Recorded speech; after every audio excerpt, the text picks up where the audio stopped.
Ainda não consegui, não consegui. Vamos pedir a todo mundo aí, por favor, para fechar os seus microfones e só a Geórgia que vai ler a página, ficar com ele aberto, por favor, para não entrar ruído na sala. Geórgia, por favor. Boa noite a todos. Estamos iniciando a Agenda Cristã pelo Espírito de André Luiz, psicografado pelo médium Francisco Cândido Xavier. O primeiro item, imperativos cristãos. Aprende humildemente, ensina praticando, administra educando, obedece prestativo, ama edificando, teme a ti mesmo, sofre aproveitando, fala construindo, ouve sem malícia, ajuda elevando, ampara levantando, passa servindo, ora serenemente, pede com juízo, espera trabalhando, crê agindo, confia vigiando, recebe distribuindo, atende com gentileza, coopera sem apego, socorre melhorando, examina salvando, esclarece respeitoso, semeia sem aflição, estuda aperfeiçoando, caminha com todos, avança auxiliando, age no bem, corrige com bondade e perdoa sempre. Esses são os imperativos cristãos, né? Se a gente parar para analisar, né, os imperativos cristãos, eles são orientações, né? Orientações importantes, né? Que os cristãos são encorajados a seguir, né? Durante a nossa vida, né? Um encorajamento que a gente recebe, né? E aí a gente tem aquela questão do pedir, buscar e bater, né? Pedir e recebereis, buscai e acharás, batei e ela se abrirá, né? Então a gente é difícil, a gente sabe que cada uma delas aqui, se a gente parar para analisar, a gente sofre e nem sempre aproveita, né? Sofre aproveitando, a gente sofre murmurando, reclamando, né? Então aqui esses imperativos cristãos aqui, eles nos auxiliam muito, né? E a gente deveria fazer isso sempre. E os verbos estão todos no imperativo, né? Todos, e por isso que são Ama, teme, imperativos. serve, É, sofre, todos no imperativo. por E isso que são imperativos. o que eu mais gostei aí, pelo menos para mim, o que mais me chamou a minha atenção foi é, teme a ti mesmo. É o nosso grande, nós somos nosso grande adversário. Grande adversário. Precisamos ter muito cuidado conosco, porque nós é que cavamos o nosso buraco, né? Nós é que cavamos A nossa cova. a nossa cova, né? O nosso tropeço. E tem que Verdade. ter esse cuidado. Alguém mais?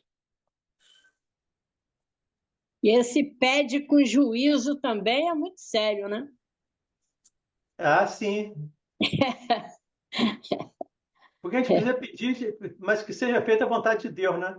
Não a É, nossa. pois, Porque, via de pois é, regra, tem né? coisas que não nos ajudam, que não nos Tem que edificam. saber, a gente tem que saber Normal- o que pedir, né? Normalmente pedir muita coisa material, né, Eliane? E aí, Pois é, pois é. Aí a gente perde é tempo. É isso. Vamos lá, Ronald, por favor. Boa noite a todos. Vamos fechar os nossos olhos e levar o nosso pensamento a Deus, nosso Pai de infinita bondade e misericórdia, e o nosso guia e mestre Jesus. Agradecidos por mais essa oportunidade, essa noite nos reunirmos em Teu nome, essa salutar sala de estudo.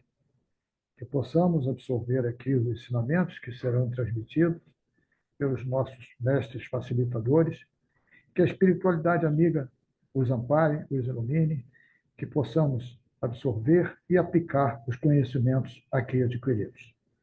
Certo dessa paz, dessa ambientação, humildemente pedimos a tua permissão para dar iniciado o estudo dessa noite. Que a tua paz recaia sobre todos. Graças a Deus. Graças a Deus. Gente, antes do estudo, me permita aqui uma fala que eu estou pensando desde cedo. Tô, já li esses textos hoje. Estou imaginando uma maneira de fazer uma introdução para esse estudo, para esse nosso estudo. Não do estudo de hoje, mas o estudo da Gênese, especialmente.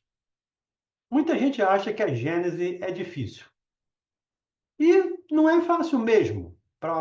Em algumas situações, não é fácil. Mas precisamos entender uma coisa. Lá no capítulo 22 do livro de Mateus, no versículo 37, Jesus diz lá: ama a Deus sobre todas as coisas, com todo o teu coração, com todo o teu entendimento.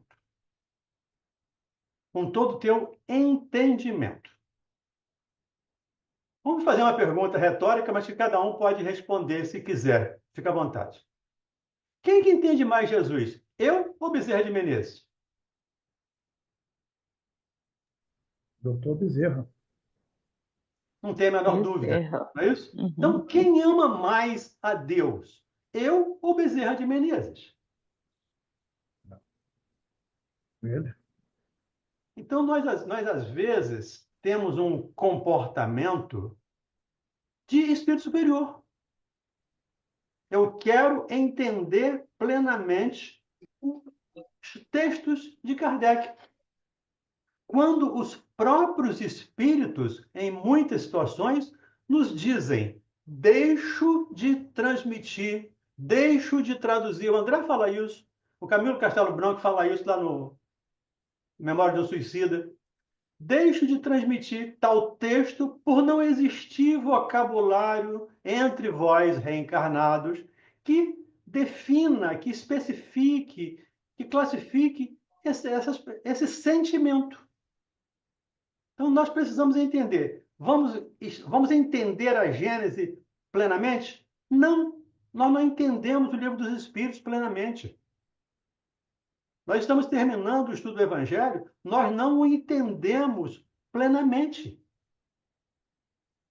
E eu estou lendo o Evangelho desde 1980, 84, para ser mais preciso. Então, há 41 anos. Há 41 anos que eu venho estudando e eu não sei o Evangelho. Com 40 anos de estudo. Se eu estivesse fazendo uma faculdade, seria pós-doutor aí, umas 10 graduações, 10 pós-graduações. Então, nós precisamos entender, não vamos conseguir. Eu trouxe alguns textos para a gente, pelo menos, refletir a respeito. Esse do Mateus, de Jesus, as palavras de Mateus, a palavra de Jesus, a anotação de Mateus, e também lá na questão 10 do Livro dos Espíritos. Me permitam ler para vocês a questão 10 do Livro dos Espíritos. O homem pode compreender, questão 10.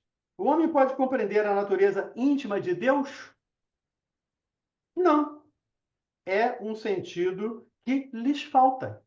Nos falta sentido. Nós temos 5 sentidos limitadíssimos. Que para nós, no nosso nível de evolução, é o suficiente para o nosso entendimento canhestro, capenga. Mas quantos sentidos tem Bezerra? Já que eu falei Bezerra, eu vou continuar com ele. Né? Quantos sentidos tem Bezerra de Menezes? Será que só 5? Com certeza, muito mais que isso. E nós não passamos disso por enquanto. Então, entendamos. Não vamos... Eu estou colocando isso principalmente em função da nossa discussão da semana passada. Não vamos entender a Gênese, não vamos entender o Livro dos Espíritos, não vamos entender o céu e o inferno, não vamos entender plenamente. Quantas vezes nós já lemos aqui o Evangelho? Verdade. Um monte de vezes. E cada vez que nós lemos, nós vamos descobrir coisas novas, coisas que eu não tinha percebido, ou que eu não tive maturidade na época para entender aquele processo. Ô, Rose, fecha aí o seu microfone, por favor. Então, a mesma coisa vai acontecer com a Gênesis de hoje. Vai acontecer até com o livrinho de conduta espírita, que a Jorge acabou de ler. Então, entendamos, para não haver ansiedade. Eu estou ansioso porque eu não consegui. Eu estou passando mal porque eu não entendi o processo. Nós não vamos entendê-lo plenamente. Relaxemos e façamos o nosso melhor. Até porque não é fora do conhecimento que não há salvação. Não é fora do entendimento que não há salvação. Os Espíritos dizem que é fora da caridade. Eu, para fazer caridade, eu não preciso ter lido as obras básicas. Eu não preciso conhecer nada de espiritismo, pelo menos teoricamente. Eu não preciso conhecer nada de cristianismo, teoricamente. Quem vocês acham que está melhor? Eu ou Gandhi, que não era cristão? Eu ou a Madre Teresa de Calcutá, que não conheceu o Livro dos Espíritos? São esses pormenores que a gente precisa estar, nós precisamos estar atentos para não nos angustiar por não entender, por não termos entendido plenamente. Me veio aqui à memória agora outro texto que também nos convoca à reflexão. Um texto de Paulo, escrevendo aos Romanos, se não estou equivocado, não tenho certeza. Quando ele diz, o bem que eu quero, esse eu ainda não faço. Mas o mal que eu não quero, esse eu faço. Esse habita em mim.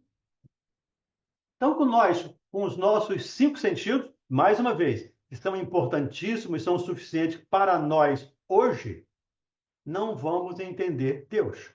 Questão 10 do Livro dos Espíritos. Falta-nos, para isso, sentido. Eu não sei quanto sentido eu tenho que adquirir para entender Deus. Mas eu tenho certeza que nesta ou nas próximas reencarnações eu não vou entendê-lo. Então, só para a gente não ficar angustiado, porque tem textos que fica difícil de entender, fica difícil de entendimento. Vamos relaxar. E na própria Gênese, ao longo do livro, ao longo dos textos, os assuntos vão sendo mais clarificados, me permita aqui o termo. Vão sendo mais claros, mais limpos. Passaremos a entendê-los com mais facilidade ou com menos dificuldade. Mas passaremos a entendê-lo com mais facilidade, eu diria. Então, relaxemos. Vamos estudar Gênesis, vamos estudar o Céu e o Inferno, vamos estudar a Revista Espírita, vamos estudar obras póstumas, vamos estudar tudo. Se eu disser que eu já li isso várias vezes e eu tenho muitas dúvidas também, os próprios espíritos, o próprio Kardec diz, isto não é assunto para ser resolvido nesse momento. Os próprios espíritos nos dizem até onde eu posso entender, os espíritos dizem isso. Até onde é a minha capacidade, até onde eu tenho capacidade de entendimento. Para fechar essa introdução, recentemente ouvindo e vendo uma palestra do Haroldo de Andrade. Haroldo de Andrade, olha só, onde eu fui, gente? Rádio Globo de 1960. Haroldo Dutra. E ele está fazendo um comentário que eu achei muito pertinente para mim, pelo menos para mim. Quando Emmanuel foi escrever esses textos, esses comentários aos evangelhos, nesses tijolinhos, ele pega um versículo evangélico e escreve um texto. Ele foi fazer um curso de evangelho num plano superior do astral. Quando ele volta, ele diz para o Chico que onde ele estava, no meio onde ele estava se sentindo um crocodilo. Crocodilo é um dos animais mais primitivos, né? Não mudou nada ao longo da história, não evoluiu praticamente nada ao longo da história. Então, o Emmanuel se sentindo um crocodilo no meio de outros espíritos. Quem leu Obreiros da Vida Eterna? Aquela visita do Asclépios. Nem corpo ele tem mais. Eles precisam formar matéria e pensamento para ele formatar pelo menos o busto, para ele poder falar, para as pessoas poderem ver ele falando. Nós vamos entender isso? Já li aquele livro umas 5, 6 vezes. Não, eu passo. Eu vou me esforçar para quando eu estiver lá, eu fazer um esforço, estudar um pouco mais, para ver se eu consigo entender. Mas se não, Então, gente, relaxemos, estudemos e vamos perguntar? Vamos. Vamos questionar? Vamos. Mas não vamos nos angustiar. Tá bom? Dito isto, cadê o Carlão? O Carlão está aí. Deixa eu guardar aqui meus alfarrábios. Livro dos Espíritos, do Evangelho. E vamos começar a introdução à primeira edição, publicada em janeiro de 1868. Vamos lá, Carlão. Uma boa noite, pastor. Esta nova obra é mais um passo dado ao terreno das consequências e das aplicações do Espiritismo. Conforme seu título indica, tem ela por objeto o estudo dos 3 pontos até agora diversamente interpretados e comentados: a Gênese, os milagres e as predições, em suas relações com as novas leis que decorrem da observação dos fenômenos espíritas. Lembremos lá da introdução do Evangelho segundo o Espiritismo? Quando Kardec disse, o Evangelho pode ser dividido em 5 partes. Tais, e os ensinos morais. Entre eles, a Gênese, os milagres, as predições eram os que o Evangelho poderia abarcar. Mas o Kardec diz, vamos, neste livro, no Evangelho, vamos nos ater aos aspectos morais do ensino de Jesus.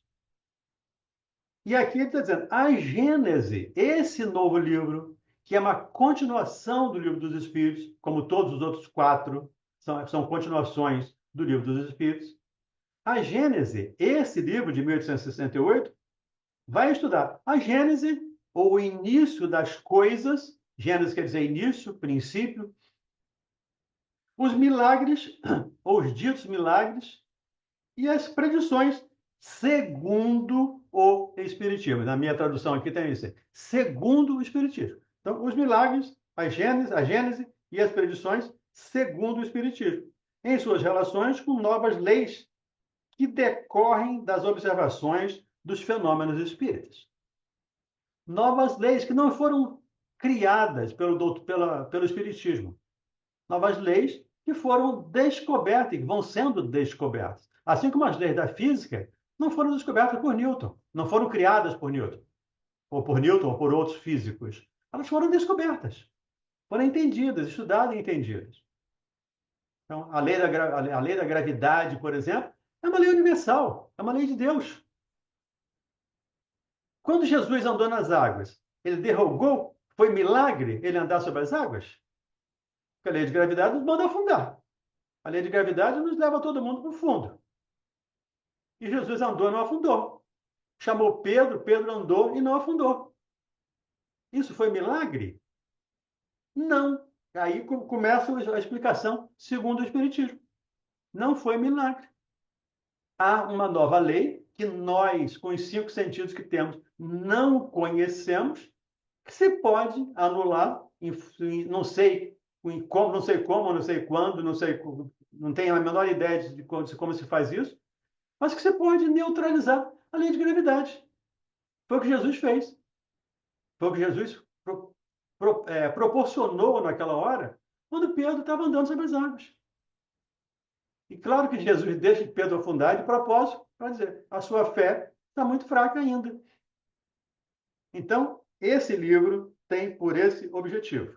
Gênese, milagres e predições.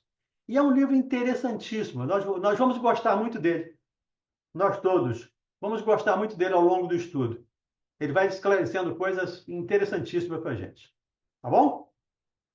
Continuemos? 2 elementos, ou se quiserem, 2 forças regem o universo: o elemento espiritual e o elemento material.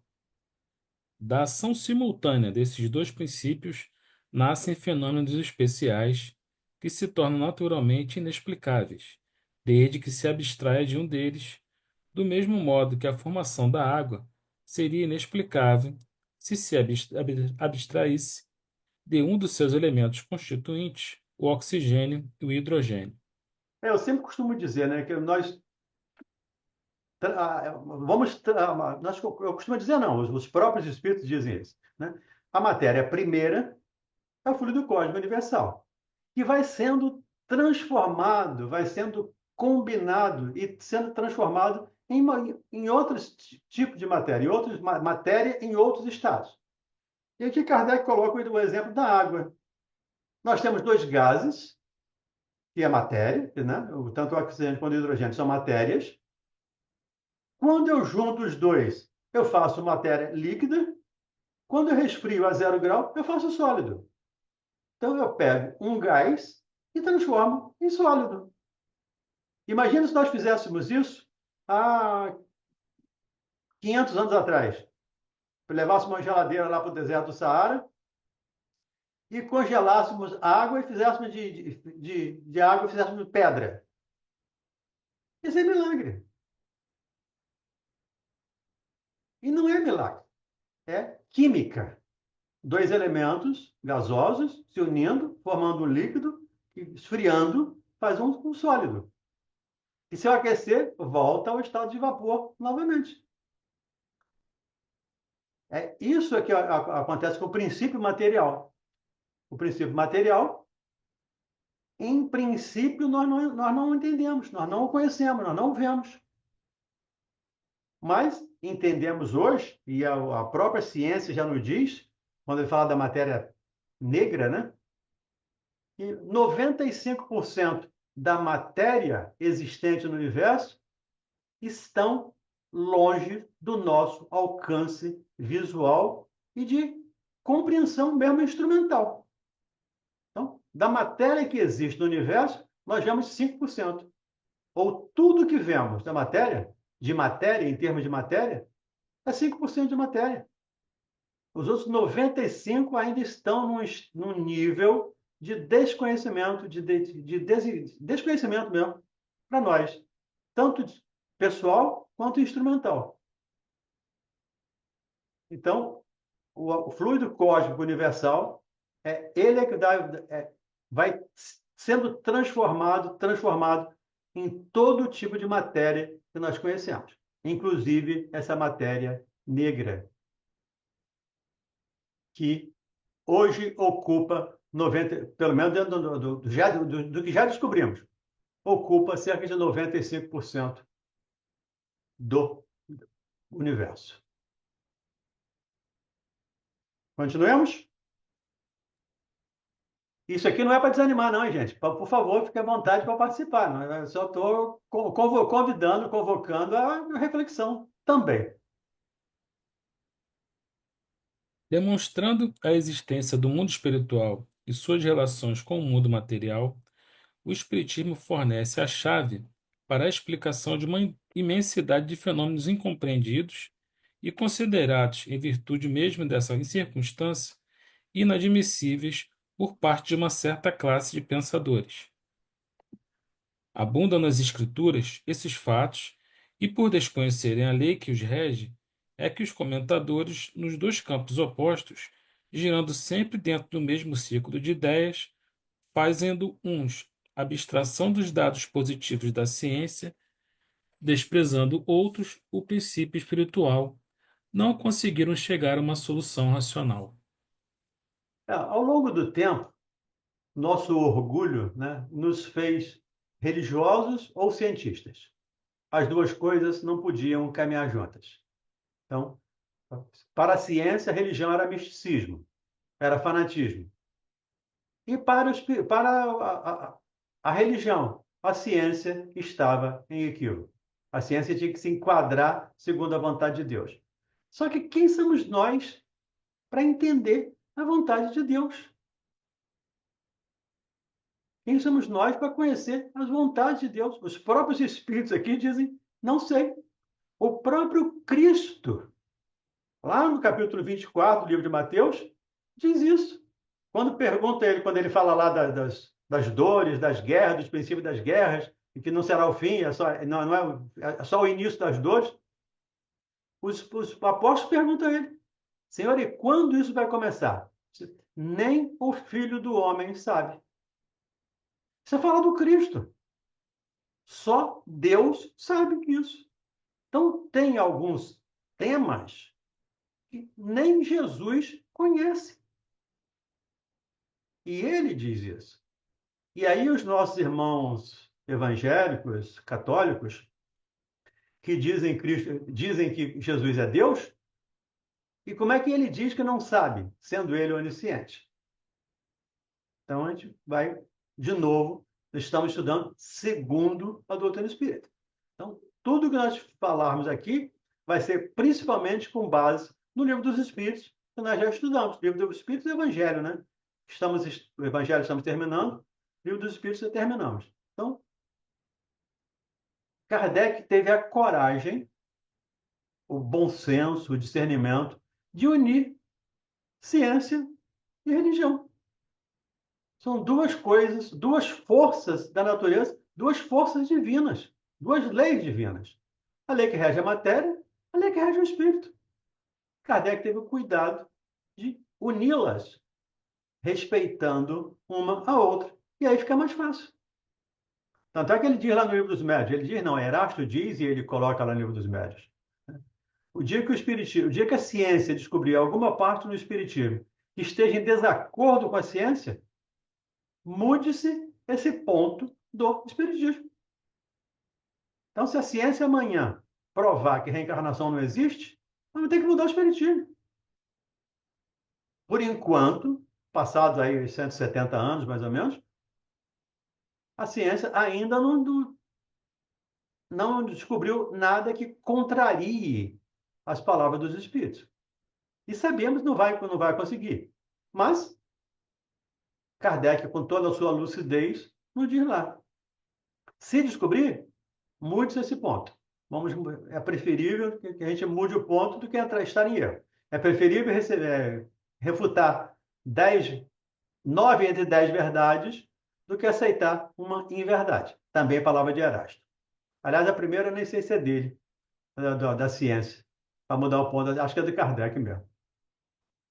O que o Erasto diz de não aceitar inverdade. Continuemos, Carlão. Lá. Essa solução se encontra na ação recíproca do espírito e da matéria. É exato que ela tira a maioria de tais fatos o caráter de sobrenaturais. Porém, que é o que vale mais, admiti-los como resultado das leis da natureza ou repeli-los. A rejeição pura e simples acarreta da base mesma do edifício, ao passo que, admitidos a esse título, a admissão apenas suprimindo os acessórios deixa intacta a base. Tal a razão porque o Espiritismo conduz tantas pessoas à crença em verdades que elas antes consideravam meras utopias. Kardec teve cuidado, né, de novo, de cuidado do cientista, de observar, de não aceitar nada que não fosse lógico, que não tivesse bom senso, que não fosse de bom senso. Por isso ele tem essa consciência, essa condição de afirmar, né, da lei, das leis espirituais que regem o plano espiritual. Então, a lei física estuda a matéria. As leis espirituais estudam o espírito. E lá no livro dos médiuns, eu digo isso, gente, não é porque eu sei o livro dos médiuns de cor, não, tá? É que eu faço um estudo também do livro dos médiuns aqui com outro grupo. O Lamennais nos diz lá, enquanto vocês estão estudando perispírito, que é matéria, nós aqui no plano espiritual estamos estudando o espírito. Eles também estudam. Ele até faz assim, vocês pensam que eu também não pergunto? Que eu também não tenho dúvida? Que eu também não questiono? Também eles têm dúvida. Também eles questionam. E nós, presos à matéria, então, com certeza, teremos muito mais dificuldade do que o André Luiz, que está vendo lá. O André Luiz pode até ter dificuldade de entender ou de narrar para a gente. Mas ele está vendo. Nós, reencarnados, presos à matéria, não vemos. Então, precisamos do bom senso de Kardec, da lógica da doutrina, para entendermos isso com mais facilidade ou com menos dificuldade. Diga aí, Mirabelle. O Valderinho, eu já entendi, consegui entender aqui sozinha o que foi dito, tá? Eu estava com dúvida num trecho, mas consegui entender. Obrigado. Que bom. A gente vai entendendo aos poucos. Quando você voltar de novo, você, eu não tinha entendido, não, eu estou entendendo de outra maneira. Ou pelo menos tinha entendido de uma maneira diferente. Quando você lê pela segunda vez, terceira vez, a gente vai entendendo pela segunda, terceira, quarta maneira diferente de entender. Diga aí, Carlão.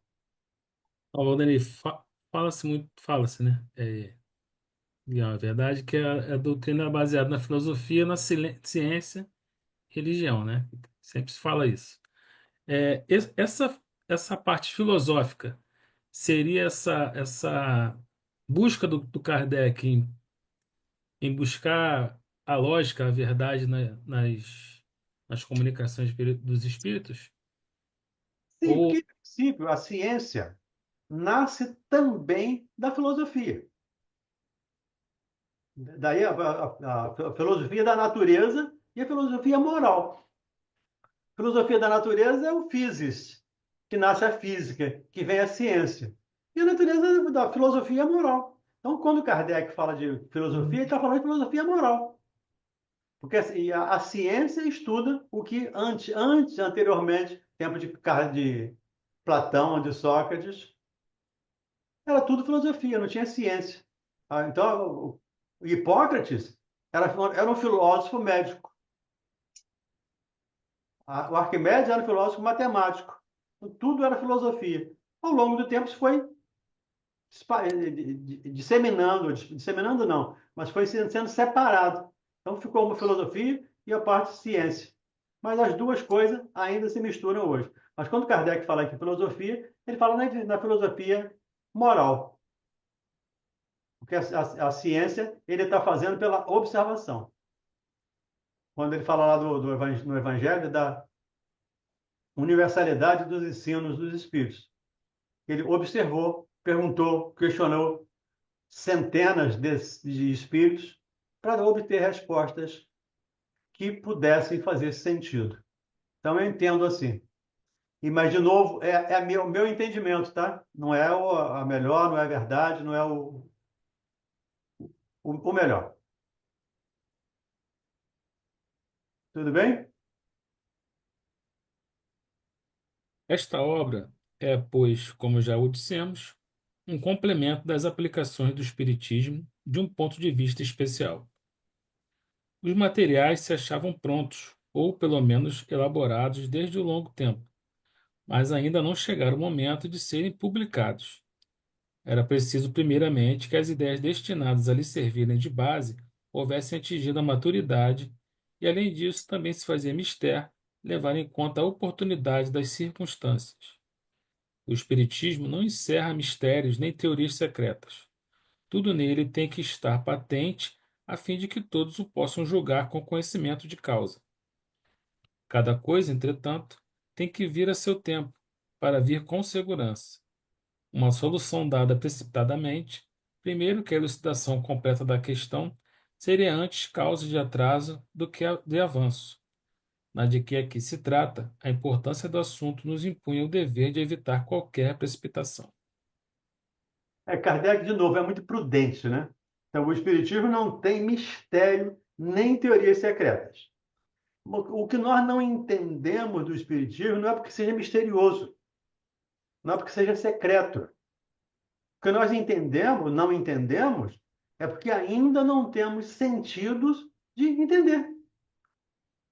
Quando Jesus falava lá que vejam que tem olhos de ver, isso parece meio contraditório. Como assim, olhos de ver? Mas quantas vezes nós vemos uma coisa e não vemos? Olhamos uma coisa e não vemos? Quando o moço rico chega perto de Jesus e pergunta o que é que eu preciso fazer para obter a vida eterna, Jesus pergunta para ele: o que é que está escrito na lei e o que você lê nela? Entendam bem isso. O que está escrito e o que você lê. Nem sempre lemos o que está escrito. Lá no capítulo 65 do livro Pão Nosso, tem com o título lá, acho que tenhamos paz. O irmão nos diz lá que geralmente ouvimos, vemos, ouvimos e sentimos de acordo com as nossas dificuldades, de acordo com as nossas tendências. Se estamos em trevas, só vemos trevas. Vemos longe, segundo ele. Ouvimos, sentimos, vivemos longe do sentido original com que a mensagem foi vazada, mas de acordo com as nossas perturbações internas. Então, às vezes está escrito uma coisa e nós lemos outra. Por isso estou dizendo, na segunda vez, na terceira vez, na 10ª vez que estivermos lendo um livro, com certeza vamos entendê-lo de maneira diferente. Vamos perceber muita coisa que não tínhamos percebido anteriormente.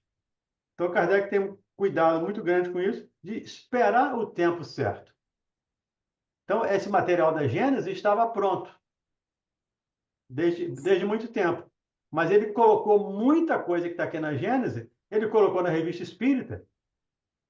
Para dizer, Revista Espírita era um laboratório, onde ele colocava ali e efervescia, digamos assim, né? Era um ponto de efervescência, os textos da Revista Espírita. Então discutia-se, conversava, estudava. O que foi definido, ok, vai para as obras básicas. E é o que ele está dizendo aqui. A importância do assunto aqui tratado impunha-nos o dever de evitar qualquer precipitação. Como diz o dito popular, né, o precipitado come cru ou quente, né? Então, tenhamos cuidado. Diga, Pedro César. Eu não sei se meu áudio aqui vai dar para ouvir direito. Está dando? Estou ouvindo. Muito bem. Aqui no início, né, a Kardec fala os materiais se achavam prontos ou pelo menos elaborados desde longo tempo. Porque quer dizer o seguinte, a espiritualidade, ela planeja tudo com muita precisão e até, vamos dizer assim, com bastante tempo para a realização. E Kardec está falando do espiritismo, né? Tanto é que quando Jesus veio à Terra, né, encarnou na Terra, ele falou para os discípulos: tenho muito a vos dizer, mas ainda não posso divulgar, né? Mais ou menos isso, né?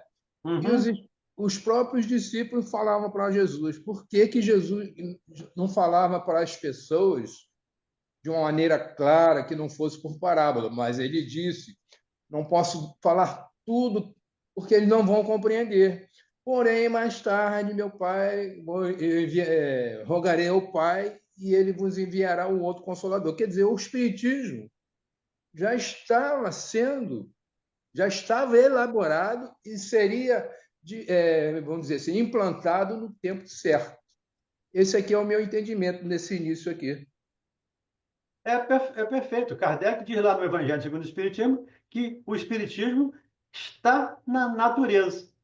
O Espiritismo foi apenas codificado em 1857, mas sempre esteve entre nós.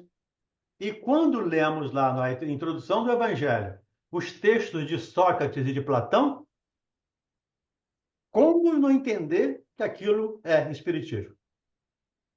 Aquilo é puro Espiritismo, que sempre existiu.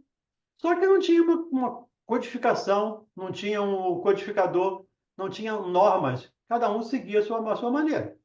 A partir de 1857, criou-se algumas leis. Criou-se algumas leis? Não.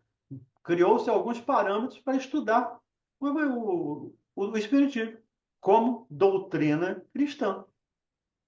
Mas ele sempre existiu. E o Pedro eu também concordo com você, Pedro. Esse material sempre esteve. Só que ele esteve disperso.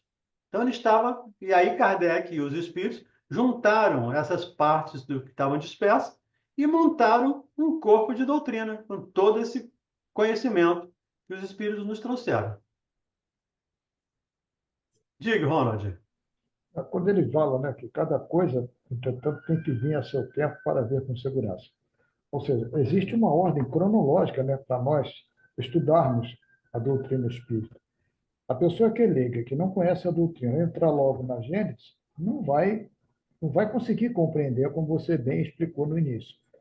Tem uma ordem cronológica, né? Por isso, o Allan Kardec, primeiro, ele criou o livro dos Espíritos. para que tirássemos todas as nossas dúvidas. E aí, por aí por seguinte, não é isso mesmo? Perfeito. E lá no capítulo 18 da Gênese, é o último capítulo, né? Kardec fala lá da transição planetária. E ele diz, há mais de 100 anos, isso foi escrito em 1868, portanto, em 1768, já se estava trabalhando a transição planetária. O planejamento deles não é de um ano, de uma encarnação. É de 200, 500, 1000 anos, mas não é o planejamento de Jesus para povoar a Terra. Quantos anos tem ser humano na Terra? 200 mil anos? Mais ou menos. Quantos anos tem a Terra? 4 bilhões e meio de anos. Então, esses 4 bilhões e meio menos 200 foram só planejados para que a Terra se resfriasse, tivesse condição de nos acolher. Então, eles fazem esse trabalho com muito cuidado, com muito planejamento. Quem quiser uma noção leve disso aí, tem um livro chamado Boa Nova. É Boa Nova? Não, é Cartas e Crônicas. O título da mensagem é Kardec e Napoleão. Vale a pena depois, quem não conhece o texto, vale a pena depois ir lá. Até pode procurar na internet, você nem tem o livro. Então bota Kardec e Napoleão, que vai aparecer essa mensagem lá do Humberto de Campos. Ele falando do planejamento para reencarnar Allan Kardec. Vem Napoleão, vem na frente para arrumar as coisas, para preparar as coisas. É claro que ele não preparou. Aí vem o livre-arbítrio. É um outro processo. Mas o planejamento deles, dependendo do planejamento, é de bilhões de anos. Jesus preparou a Terra com bilhões de anos de antecedência para que pudéssemos aqui estar. Por isso que ele diz, quando questionam sobre ele ser mais importante que Moisés, que ele está revogando a lei de Moisés, ele diz, antes de Abraão existir, eu já era. Então, antes de Abraão, ele já era um espírito perfeito. Ele já era um espírito perfeito há 4 bilhões e meio de anos. Tudo isso são planejamentos que não são de curto prazo, pelo menos para nós. Talvez para ele seja curto prazo, né? 4 bilhões de anos é só um pulinho daqui ali, então é rapidinho. Mas para nós, quando se fala em 100 anos, mas o Espiritismo já tem 170 anos e ainda não conseguiu se implantar na Terra. O cristianismo tem 2000 anos, não conseguiu se implantar na Terra. O hinduísmo tem quantos anos? 7.000? Não saiu daquele cantinho, daquele espaçozinho ali. Então, a gente tem que ter isso em mente para não gerar ansiedade. Porque nós já adoramos uma ansiedade, né? Nós já trabalhamos por uma ansiedade. Está demorando muito. Me lembra aqui, me permite, uma brincadeira de uma pessoa no consultório. Acho que eu até já falei isso aqui. Ela era evangélica e falava muito de Deus, de Deus, e Deus, e Deus, mas por um processo de fobia, de transtorno de pânico, com muita dificuldade, com muita dor. E um dia eu disse para ela, por que você não entrega os seus problemas na mão de Deus, então, já que você confia tanto nele? Ela disse, eu entrego, mas ele demora muito para resolver. Então eu tiro da mão dele de novo e trago para mim. Esse é o nível, é o nosso nível ainda hoje. Então, é por isso que eu fiz aquela introdução no início do estudo, para a gente não gerar ansiedade, para irmos com calma. Na próxima, o que a gente vai aprender hoje, na próxima encarnação, nas próximas encarnações a gente aprende. O que nós precisamos aprender hoje é fazer o bem, dentro dos nossos limites de entendimento, de compreensão de bem. Precisamos hoje amar, dentro dos nossos limites que possamos compreender e entender de amor. E entendemos muito pouco. Lá no Vinha de Luz, capítulo 90, o Emmanuel diz lá, né? Conhece os homens alguns raios de amor que não passam de réstias fugidias, a luzirem sobre as muralhas do nosso egoísmo. Então, quando ele fala do amor. Então, a gente tem que ter esse cuidado em entender. Os espíritos não têm pressa. Deus não tem pressa, ou pelo menos não é apressado. Ele até tem pressa que cresçamos, que aprendamos, que caminhemos, mas não é apressado. Vamos esperar o fruto da estação certa, porque o fruto fora da estação vai se estragar. Continuemos?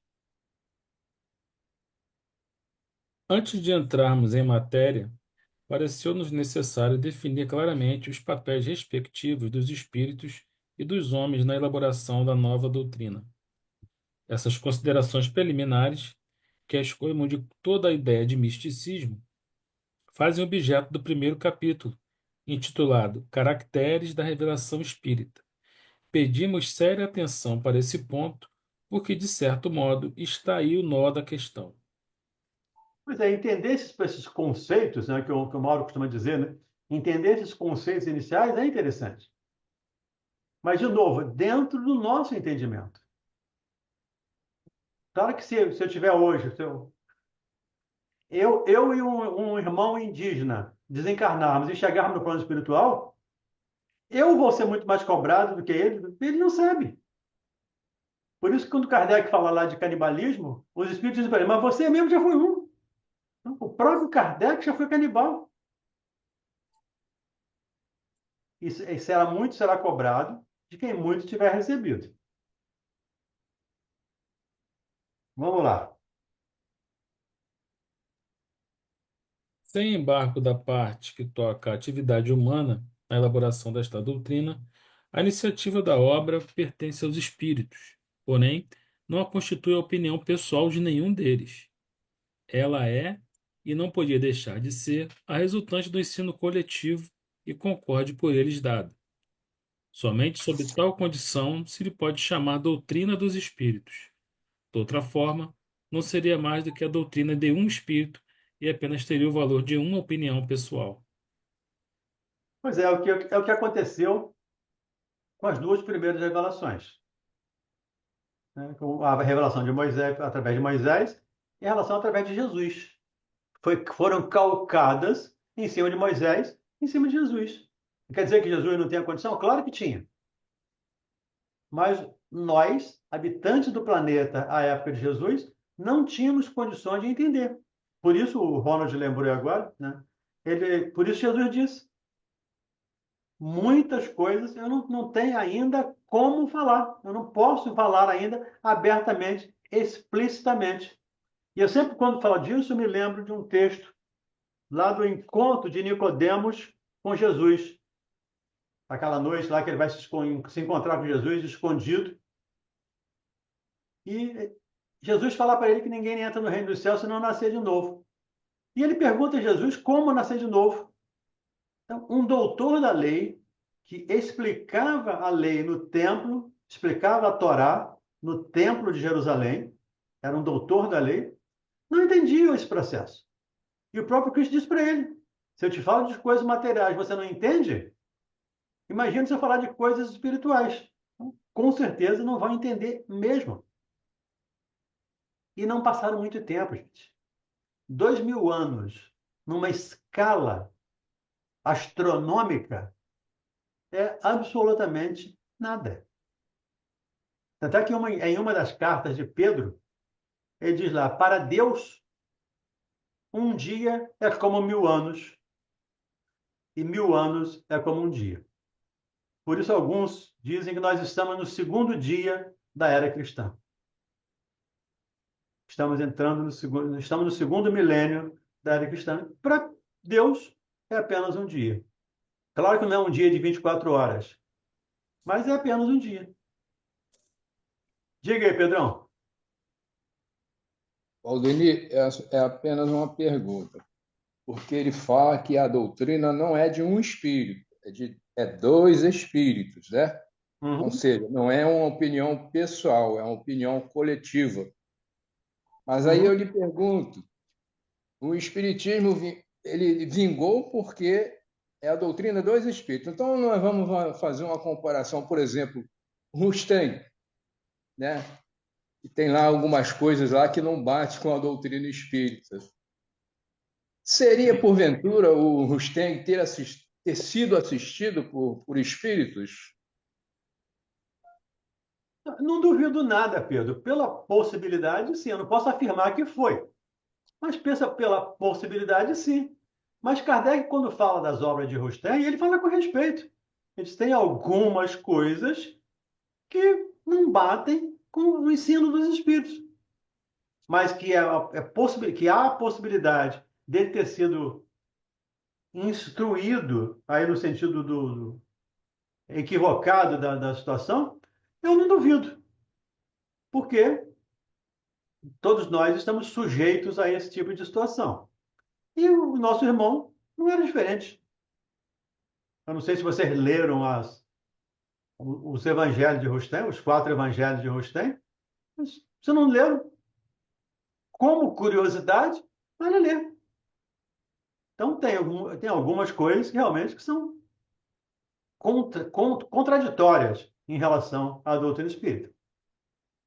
Então, é possível que os amigos menos esclarecidos, ou esclarecidos, mas com menos de boa vontade, tenham sim dado uma forcinha para tentar atrapalhar.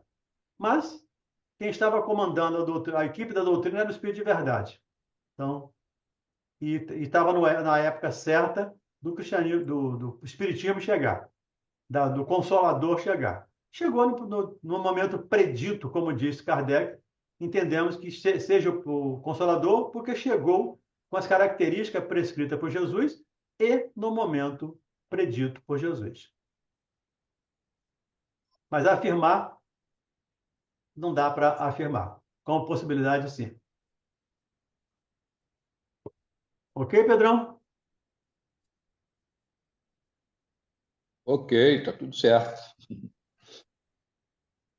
Vamos lá, Carlos.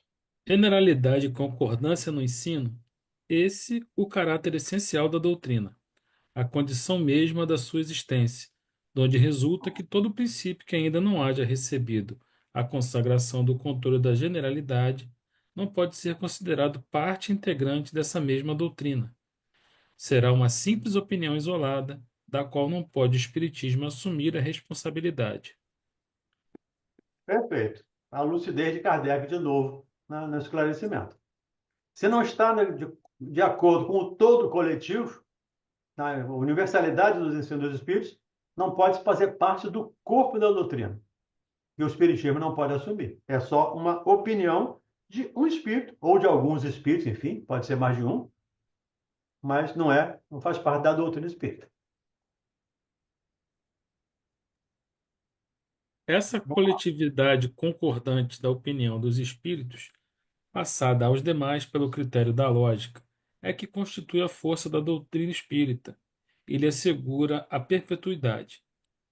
Para que ela mudasse, fora mister que a universalidade dos espíritos mudasse de opinião e viesse um dia dizer o contrário do que dissera, pois que ela tem sua fonte de origem no ensino dos espíritos.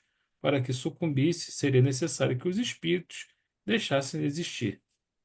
É também o que fará que prevaleça sobre todos os sistemas pessoais cujas raízes não se encontram por toda parte, como com ela se dá. O Kardec lembra aqui que os espíritos se manifestaram em todo o planeta.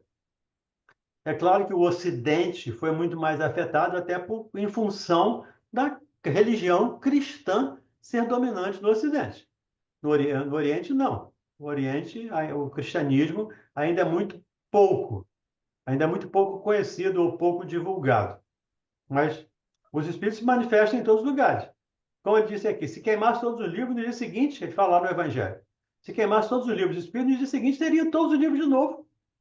Porque os espíritos não podem ser queimados. Pode-se queimar os livros.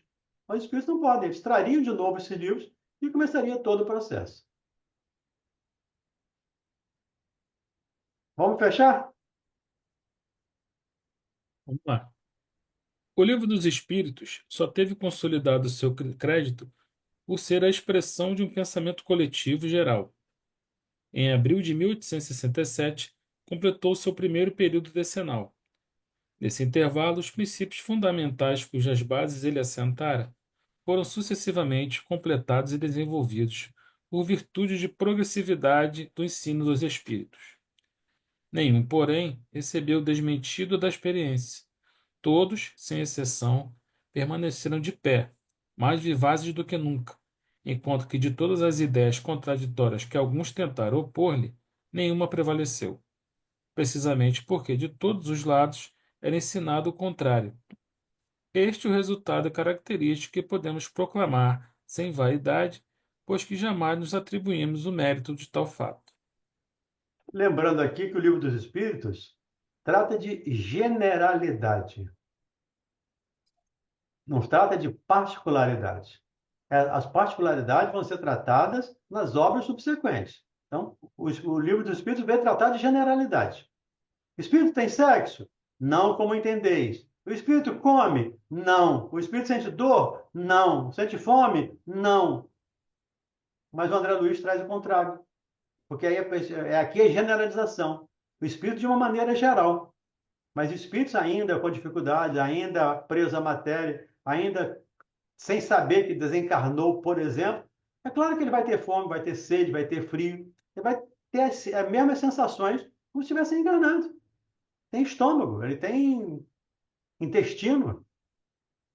Me lembro aqui do livro lá da Patrícia, Violeta na Janela, não sei se vocês leram, quando ela é instruída a não menstruar. Ela estava menstruando no plano espiritual. Porque naquele período é o que acontecia com ela. Então ela estava tão vinculada à matéria que aos poucos ela vai sendo trabalhada, orientada a mudar de ideia. A mesma coisa em relação à comida. Quando ela comia, ela precisava excretar. Então, ela come uma sopinha lá, daquela sopinha do André Luiz, e tem necessidade de ir ao banheiro. O espírito tem fome? Não. Tem frio? Não. Tem estômago? Não.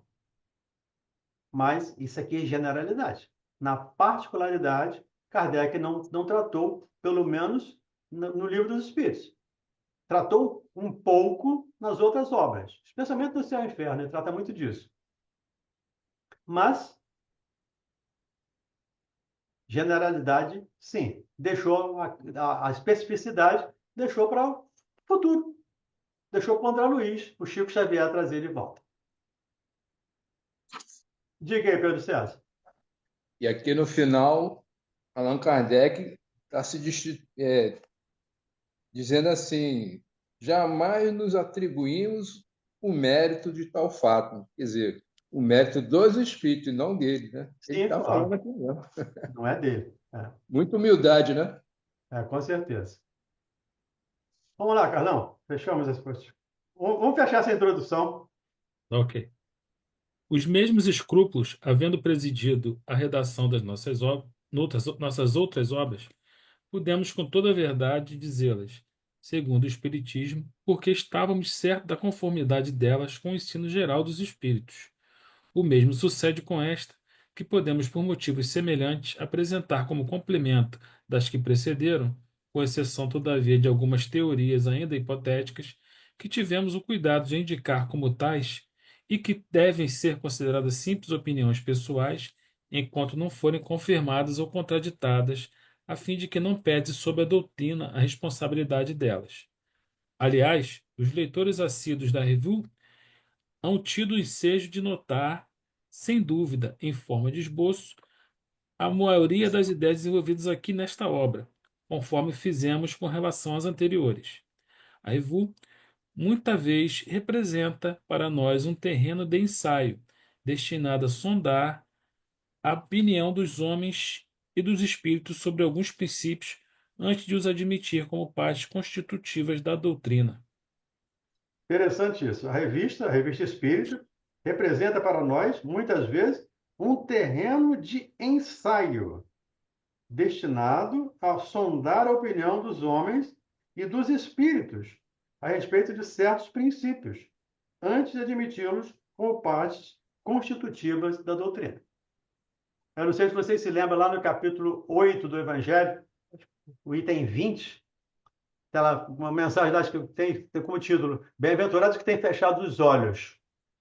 E o Vianney, quando dá a resposta lá, que não ia curar a menina, porque só quem cura é Deus, diz, mas já que vocês estão numa reunião de estudos, me permita participar também.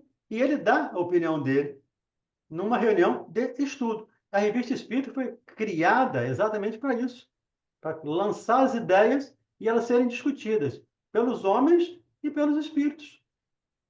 E depois de confirmado, aí sim vai fazer parte da doutrina. Se não, ela ficou como apenas a opinião de alguns encarnados ou desencarnados. Fechamos?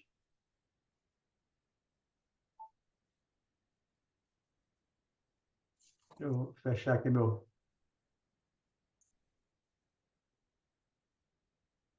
Ok, vamos fechar então. Cadê a Angélica? A Angélica está ali. Angélica, você faz a nossa prece final, por favor? Então vamos orar com a Angélica. E depois da Angélica, da prece, a Margarete vai fechar essa página e vai abrir uma outra para o estudo do nosso lar. Quem quiser participar com a gente, também continuamos aqui, tá bom? Vamos lá, Angélica, por favor. Então vamos imaginar a figura meiga de Jesus com as mãos espalmadas sobre nossas cabeças e agradecer por estes momentos que passamos juntos, por este estudo, pelos novos aprendizados. Agradecemos o dia que se foi, o alimento que esteve em nossa mesa e a presença dos bons espíritos que nos acompanharam, os nossos guias espirituais que nos intuíram e que fizeram com que terminássemos mais um dia em paz, com tranquilidade em nossos lares. Pedimos, Jesus, que ampare a todos nós, a todos que estão aqui nesta sala, aqueles que não puderam comparecer ao estudo de hoje, que cada um receba, onde estiverem, os lenitivos de suas bênçãos, a proteção dos nossos mensageiros de luz, que todos eles possam, assim como nós neste momento, estarmos em comunhão com o Senhor. Que nós possamos ter uma noite de paz, de sono tranquilo, e que, se for do nosso merecimento, que nós possamos, Jesus, estar junto aos nossos guias no trabalho noturno, ajudando, aprendendo, para que nós possamos, na manhã, continuarmos a nossa missão, continuarmos o nosso trabalho e que tenhamos um dia feliz e produtivo. Que assim seja, graças a Deus. Graças a Deus. Obrigado, gente, pela participação. Aos que ajudaram.